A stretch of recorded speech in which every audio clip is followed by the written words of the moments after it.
नमस्कार। आज हम आए हुए हैं रामगढ़ रोड स्थित कुमार नर्सिंग होम में और आज हमारे बीच शहर के जाने माने वरिष्ठ चिकित्सक, वरिष्ठ फिजिशियन डॉक्टर पी कुमार साहब मौजूद हैं और हम आज जो चर्चा का विषय जो है वो है right to health. Right to health के बारे में लोगों को अभी खासी जानकारी नहीं है क्योंकि डॉक्टर साहब सीनियर डॉक्टर हैं और मैं जानना चाहूँगा कि इसमें राइट टू हेल्थ जब ये राजस्थान सरकार इसको लेके आई है तो इसमें क्या खामियां हैं और डॉक्टर्स को किस तरीके से डॉक्टर्स को सर्वाइव कर रहे हैं, क्या मरीजों को भी इससे दो चार होना पड़ेगा। आज हमारे बीच है डॉक्टर साहब, मैं ये जानना चाहूँगा कि राइट टू हेल्थ आखिर है क्या? राइट टू हेल्थ एक अच्छा विषय है और हर आदमी को जैसे खाने का हक है, रहने का हक है, पानी पीने का हक है, उसी तरीके से हर आदमी को एक स्वास्थ्य को रखने का हक भी होना चाहिए। और स्वास्थ्य के प्रति लोग जागरूक होंगे और स्वास्थ्य की चिंता करेंगे और स्वस्थ होंगे तो समाज अच्छा होगा और देश हमारा प्रगति करेगा। सवाल ये है कि राइट टू हेल्थ को कैसे इम्प्लीमेंट किया जाए जिससे कि लोगों को इसका भरपूर फायदा मिले। ये सरकारी कार्यक्रम है और जो भी सरकारी कार्यक्रम है वो सरकार के द्वारा किया जाता है।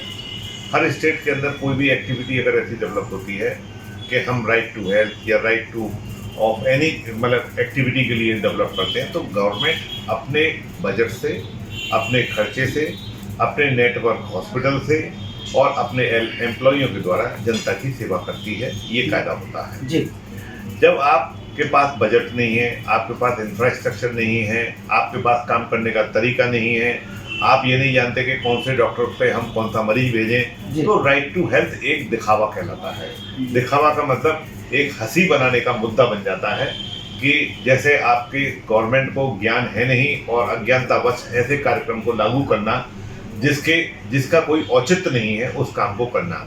उदाहरण के तौर पर मैं मानता हूँ कि आप शहर के मानो एक बहुत अच्छे फिजिशियन हैं और फिजिशियन होने के बाद आपके पास कोई ऑपरेशन का केस आ जाता है कि साहब और मेरे पेट में दर्द है, पथरी में दर्द हो रहा है और मुझे पथरी का ऑपरेशन कराना है। तो गवर्नमेंट का कानून ये कहता है कि एक फिजिशियन ऑपरेशन का काम नहीं कर सकता।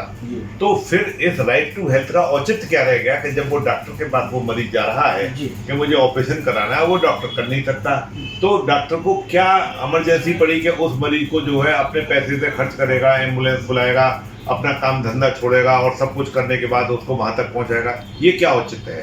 तो ये के पास रेफर करेगा और दूसरा वाला भी फ्री में किसी का ऑपरेशन क्यों करने लगा जब तुम्हारे पास नहीं है। जब हमारी केंद्रीय सरकार ने एक कार्ड सिस्टम बना दिया है, गोल्डन कार्ड, और वो आयुष्मान कार्ड बना दिया है, तो राइट टू हेल्थ का तो हमारे मोदी जी ने काम ऑलरेडी कर दिया है कि राइट टू हेल्थ के लिए आप उस कार्ड को बनवाइए। उस कार्ड के माध्यम से जहाँ जहाँ पैनल पे वो हॉस्पिटल हैं और जहाँ वो कार्ड का वजूद है वहाँ पे जाके अपना उपचार कराइए। तो ये राइट टू हेल्थ यहाँ तक तो संभव है, लेकिन इस तरीके से जबरदस्ती किसी प्राइवेट सेटअप के अंदर आदमियों को भेजना, प्राइवेट डॉक्टर जिनको खुद अपना कमाई का जरिया कराना बड़ा मुश्किल है।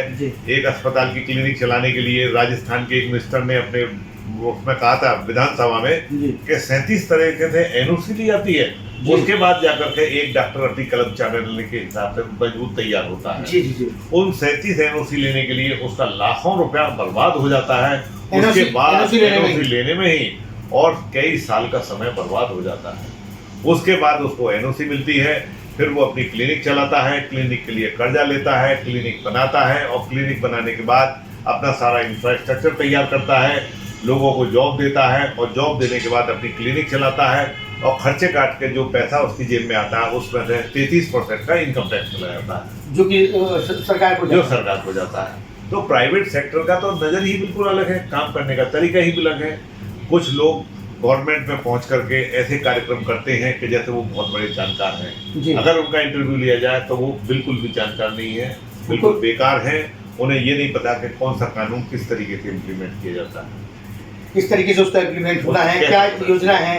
ऐसा कोई ये काम वो जानते नहीं है और जबरदस्ती इस तरह की एक्टिविटी करके राजस्थान सरकार ने बहुत बड़ा घोर अन्याय किया है डॉक्टरों के खिलाफ। डॉक्टर साहब अभी हाल ही में जयपुर में भी आपने देखा होगा तो क्योंकि डॉक्टर्स को जिस तरीके से फूल वर्षा की गई थी, आपने कोरोना में अपनी जान को दांव पे लगाकर उन्होंने लोगों की जान बचाई, और जहाँ भी सरकार को जब ज़रूरत पड़ी तो PDMA IMA हमेशा कंधे से कंधा मिला के खड़ा रहा। आपके ये कम्युनिकेशन गैप आप इसको किस तरीके से देख रहे हैं? इसको देखने का तरीका ये है कि जो आदमी जैसे कोई हेल्थ सेक्टर के अंदर कोई अधिकारी काम करता है तो उस अधिकारी को कभी ट्रेनिंग नहीं दी जाती। अगर उसको ये ट्रेनिंग दी जाए कि ये काम कैसे किया जाएगा तो मैं समझता हूँ इस कार्य का गैप खत्म हो सकता है। मुझे ऐसा लगता है कि दूसरी स्टेट गवर्नमेंट के अंदर इस तरह की ट्रेनिंग प्रोग्राम कोई है नहीं, और जिस आदमी को जैसे लगता है जैसे गाड़ी की स्टेपनी होती है ना कि पंचर हो जाए तो स्टेपनी लगा के गाड़ी चलाते रहो, वो वाला ये कानून बना दिया है। चलाते रहो जब तक गाड़ी चल रही है तो पटरी से फेंक दी जाएगी। तो ऐसा कानून कभी नहीं बनाना चाहिए जिसकी वजह से जनता में त्राही मचे, जनता परेशान हो जाए और जनता को काम करने के लिए कई और लोगों का सहारा लेना पड़े। मेरा ऐसा है कि ये राइट टू हेल्थ का कानून जो राजस्थान गवर्नमेंट ने पास किया है that should be recalled at the earliest, क्योंकि इसका कोई औचित्य। डॉक्टर साहब एक क्वेश्चन है कि जैसे क्या लगता है अगर उत्तर प्रदेश सरकार कभी ऐसा करने को योग्य होगी या नहीं करेगी? उत्तर प्रदेश सरकार को ये पूरी जानकारी है, वो ऐसा कोई गलत काम ना करती है, ना करने की थी, ना करेगी, क्योंकि उनके यहाँ तो बीजेपी गवर्नमेंट ने राष्ट्रीय लेवल पर एक आयुष्मान कार्ड चला रखा है जिसके द्वारा हर आदमी का इंश्योरेंस है, किसी को कहीं परेशानी होने की जरूरत ही नहीं है। अच्छा, अपने हॉस्पिटल के अंदर क्या आयुष्मान कार्ड का कोई वो है चल रहा है? हमारे यहाँ आयुष्मान कार्ड के लिए प्रोसेसिंग चल रही है, जिस दिन एक्टिव हो जाएगा उस दिन हम भी सेवा करने लगे। बिल्कुल, जहाँ जहाँ ये सेवाएं हैं वहाँ पहले से लोग उसका लाभ उठा रहे हैं और बहुत ही सक्सेसफुल कार्यक्रम है नेशनल गवर्नमेंट का, और बहुत अच्छी बात है। इसके अंदर जो भी हॉस्पिटल अपने आप को पैनल पर लेते आएंगे उनको काम मिलता चला जाएगा। डॉक्टर साहब कहीं ना कहीं मैं एक और खास बात मरीजों से जुड़ा हुआ कहूँगा कि मरीज जब आपने जैसे बताया कि रोग उसका कुछ है और वहाँ अगर डॉक्टर उस कैटेगरी के नहीं है तो कहीं ना कहीं इससे जोखिम मरीज को भी होगा। सारा नुकसान मरीजों को ही झेलना पड़ेगा। गवर्नमेंट का क्या नुकसान होता है? कोई नहीं। उन्होंने तो एक आंख बंद करके ऐसे पेशेंट को ऐसे डॉक्टर के पास भेज दिया जो उसका उपचार ही करना नहीं जानता। तो इसमें जो समय बर्बाद होगा, मरीज को जो उचित टाइम पर दवा मिलनी चाहिए वो दवा नहीं मिलेगी, तो मरीज जो है और बहुत परेशानी में फंस जाएगा, और अल्टीमेटली ऐसे मरीजों को एक नई परेशानी और पैदा हो जाएगी। तकलीफ की परेशानी, पैसे की परेशानी, समय की बर्बादी और हर तरीके से नुकसान ही नुकसान।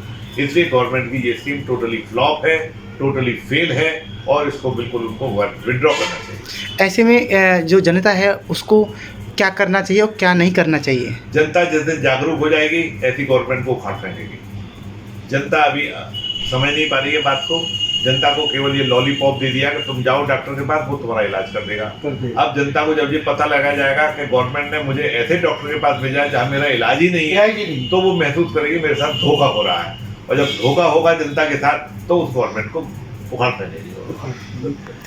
जैसा कि डॉक्टर साहब ने बताया कि कहीं ना कहीं अभी जब तक कि गवर्नमेंट का अपनी कोई इंफ्रास्ट्रक्चर नहीं तैयार करेंगे और कोई सही योजना नहीं लेके आएंगे, तब तक इस तरह की योजनाएं खासा मतलब एक छलावा है।